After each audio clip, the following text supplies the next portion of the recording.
ಜೀವನ ಯಶಸ್ಸಿನ ಕಡೆ ಸಾಗಲಿ. ಹೋಟೆಲ್ ಉದ್ಯಮದಲ್ಲೂ ಕೂಡ ಯಶಸ್ಸನ್ನ ಕಂಡು ಕಿರಿಯ ತಲೆಮಾರಿಗೆ ಚಿತ್ರರಂಗದಲ್ಲಿ ಇರುವವರಿಗೆ ಮಾದರಿಯಾದವರು ನೀವು.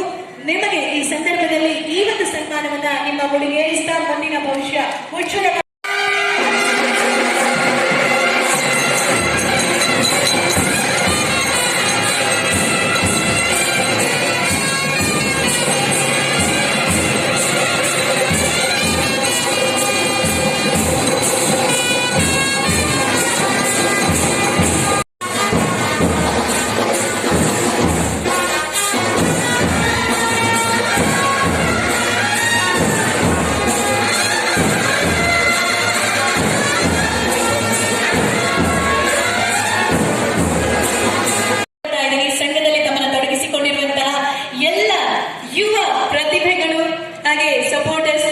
ಈ ಕಾರ್ಯಕ್ರಮದಲ್ಲಿ ಜೊತೆಯಾದಂತಹ ಯುವ ಸಮೂಹ ವೇದಿಕೆಯಲ್ಲಿ ಭಾವಚಿತ್ರಕ್ಕೆ ಜೊತೆಯಾಗಬೇಕು.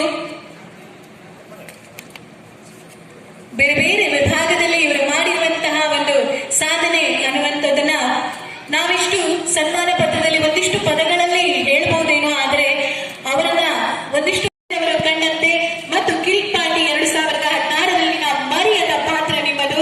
ಹಾಗೆ ವೈಯಕ್ತಿಕ ಜೀವನದ ಬಗ್ಗೆ ಹೇಳೋದಾದ್ರೆ ನಟಿ ಸುಪ್ರೀತಾ ಶೆಟ್ಟಿ ಅವರನ್ನ ವಿವಾಹವಾಗಿ 2 ಮಕ್ಕಳನ್ನ ಹೊಂದಿರುವಂತಹ ಇವರು ಹೋಟೆಲ್ ಉದ್ಯಮಿ ರಾಜು ಶೆಟ್ಟಿ ಮತ್ತು ಗೃಹಿಣಿ ದೇವಗಿ ದಂಪತಿಗಳ ಕಿರಿಯ ಮಗನಾಗಿ ಜನಿಸಿದವರು. ಹಾಗೆ ನಿಮ್ಮ ಒಂದು ಚಿತ್ರರಂಗದ ಸಾಧನೆ ಇರಬಹುದು, ರಂಗಭೂಮಿಯ ಹಿನ್ನೆಲೆಯಿಂದ ಬಂದಿರುವಂತಹ ನಿಮ್ಮ ಅಮೋಘವಾದಂತಹ ಅಭಿನಯ ಮುಂದಿನ ತಲೆಮಾರಿನ ನಾಯಕರಿಗೆ ಮಾದರಿಯಾಗುವಂತದ್ದು ಅನ್ನೋದನ್ನ ಈ ಒಂದು ತೆರೆಯ ಮೇಲೆ ನಾವು ಈಗಾಗಲೇ ಕಂಡಿದ್ದೇವೆ. ಹಾಗೆ ನೀವು ಮಹತ್ವಾಕಾಂಕ್ಷಿ ನಟರಿಗಾಗಿ ಕಾವ್ಯಗಾನಗಳನ್ನ ನಿರ್ದೇಶಿಸುವುದಕ್ಕೆ ಪ್ರಾರಂಭಿಸಿದಿರಿ. ರಂಗಸೌರಭದಲ್ಲಿ ನಟನಾಗಿ ಪ್ರಮೋದ್ ಶತಕವಿ, ಮಾತೃಕ, ಸಾವು ಪಟ್ಟು ಸಾವು, ಮಾದರಿ ಮಾದಯ್ಯ ಮತ್ತು ಕಾಕನಕೋಟೆ ಮುಂತಾದ ಹಲವಾರು ನಾಟಕಗಳಲ್ಲಿ ನಟಿಸಿ ಹೆಸರು ಮಾಡಿದವರು. ಹಾಗೆ ಪ್ರಮೋದ್ ಕಾಕ ಪಾತ್ರಕ್ಕಾಗಿ ರಾಜ್ಯ ಮಟ್ಟದ ನಾಟಕ ಸ್ಪರ್ಧೆಯಲ್ಲಿ ಅತ್ಯುತ್ತಮ ನಟ ಪ್ರಶಸ್ತಿಯನ್ನ ಪಡೆದಿರುವರು. ಭಾರತೀಯ ರಂಗಭೂಮಿಯಲ್ಲಿ ದಿಗ್ಗಜರಾದ ಜಯಶ್ರೀ, ಪ್ರಮೋದ್ ಶಿಗ್ಗಾಂವ್, ಜಯರಾಮ್ ತತಾಚರ್, ಬಸವಲಿಂಗಯ್ಯ, ಕೃಷ್ಣಮೂರ್ತಿ ಕವತ್ತರ್ ಮತ್ತು ನಟರಾಜ್ ಹೊನ್ನವಳ್ಳಿ ಅವರ ಜೊತೆಯಲ್ಲಿ ಕೆಲಸ ಮಾಡಿ ಅವರ ಅನುಭವವನ್ನ ಪಡೆದುಕೊಂಡು ಇದೀಗ ಬೆಳಗ್ತಾ ಇರುವಂತಹ ಪ್ರತಿಭೆ ನೀವು.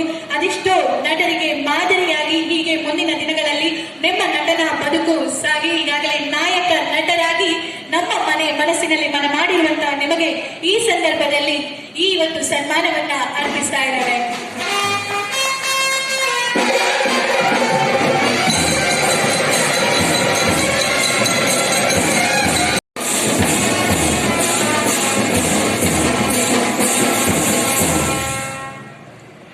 ನಮ್ಮ ಜೊತೆ ಇರುವಂತಹ ಇನ್ನೋರ್ವ ಸಿನಿ ಕ್ಷೇತ್ರದ ಹಾಗೆ ಕಿರುತೆರೆಯಲ್ಲಿ ನಮ್ಮ ಮನಸ್ಸಿಗೆ ಹತ್ತಿರವಾದಂತಹ ಶೈನ್ ಶೆಟ್ಟಿ, ಭಾರತೀಯ ಚಲನಚಿತ್ರ ಮತ್ತು ದೂರದರ್ಶನ ನಟ, ಕನ್ನಡ ಮತ್ತು ತುಳು ಚಿತ್ರೋದ್ಯಮದಲ್ಲಿ ನಮ್ಮೆಲ್ಲರಿಗೂ ಚಿರಪರಿಚಿತರು. ಕುಡ್ಲಕಥೆ ಅನ್ನುವಂತಹ ಸಿನಿಮಾದ ಮೂಲಕ ತಮ್ಮ ವೃತ್ತಿ ಬದುಕನ್ನ ಆರಂಭಿಸುತ್ತಾರೆ. ಅಸ್ತಿತ್ವ, ಒಂದು ಮೊಟ್ಟೆಯ ಕತೆ, ಸರ್ಕಾರಿ ಹಿರಿಯ ಪ್ರಾಥಮಿಕ ಶಾಲೆ ಕಾಸರಗೋಡು, ರುದ್ರಪ್ರಯಾಗ, ಹರಿಕತೆ ಅಲ್ಲ ಗಿರಿಕತೆ, ಈ ಎಲ್ಲ ಚಿತ್ರಗಳನ್ನ ಕೂಡ ನಾವು ನೋಡಿದ್ದೇವೆ. ಹಾಗೆ ದೂರದರ್ಶನದಲ್ಲಿ ಮೀರಾ ಮಾಧವ, ಹಾಗೆ ಸ್ಟಾರ್ ಸಿಂಗರ್ ಇರಬಹುದು, ಸ್ವಲ್ಪ ಅಡ್ಜಸ್ಟ್ ಮಾಡಿಕೊಳ್ಳಿ, ಇದರಲ್ಲಿ ಕಾರ್ಯಕ್ರಮ ನಿರೂಪಕನಾಗಿ ಮಾಡಿರುವಂತದ್ದು ಲಕ್ಷ್ಮೀ ಬಾರಮ್ಮ ಸೀರಿಯಲ್ ನ ಮೂಲಕ ಮನಸ್ಸಿಗೆ ತಲುಪಿದವರು ನೀವು.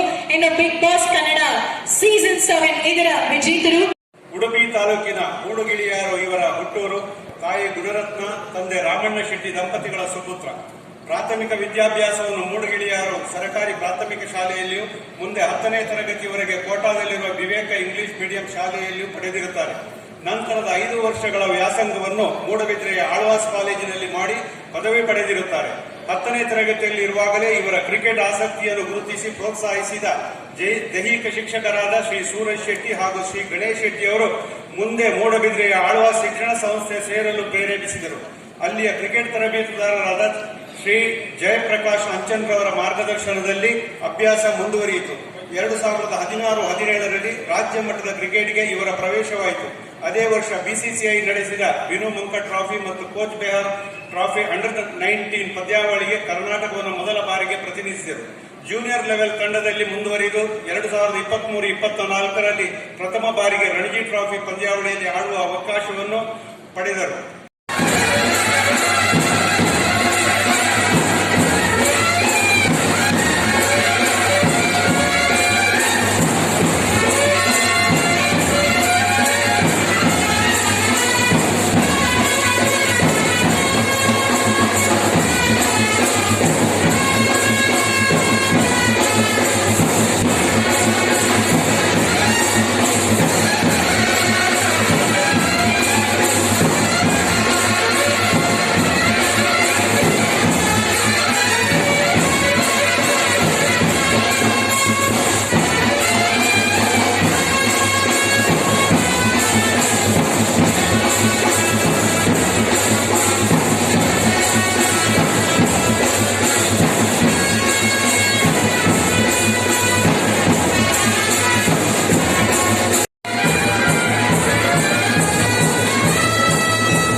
ಸ್ವಲ್ಪ ಒಳಗೆ ಬನ್ನಿ ಸರ್, ಒಳಗೆ ಬನ್ನಿ. ತಮ್ಮ ಒಂದು ಸೇವೆಯನ್ನ ಬಂಟ ಸಮಾಜ ಯಾವತ್ತಿಗೂ ಕೂಡ ಮರೆಯೋದಿಲ್ಲ. ಒಳಗೆ ಬನ್ನಿ ಸರ್, ಒಳಗೆ. ತಾವು ದುಡಿದ ಹಣದಲ್ಲಿ ಸಮಾಜಕ್ಕೆ ವಾಪಸ್ ಕೊಡುವಂತಹ ಮನಸ್ಥಿತಿ ಒಂದಿಷ್ಟು ಜನರಿಗೆ ಮಾತ್ರ ಅನ್ನುವಂಥದ್ದು ನಾವೆಲ್ಲರೂ. In English, but just a light joke that I would like to share.